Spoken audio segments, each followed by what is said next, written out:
さっき書いてあったね。さっき書いてあったね。どっかに書いてあった。多分橋のとこに書いてあるのかな。千葉の。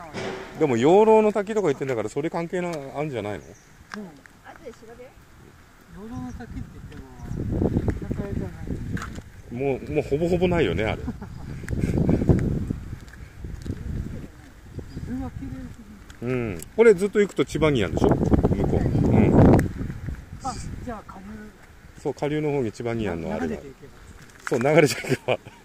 どうやって流れる？どんぶらこしてくれる。昨日暑かったよ。はい、井戸がありました。養老川って書いてあ、本当だ。養老川だって。ツツジも咲いている。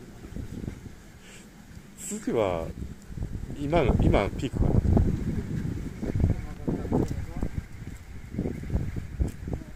なんかポーズと。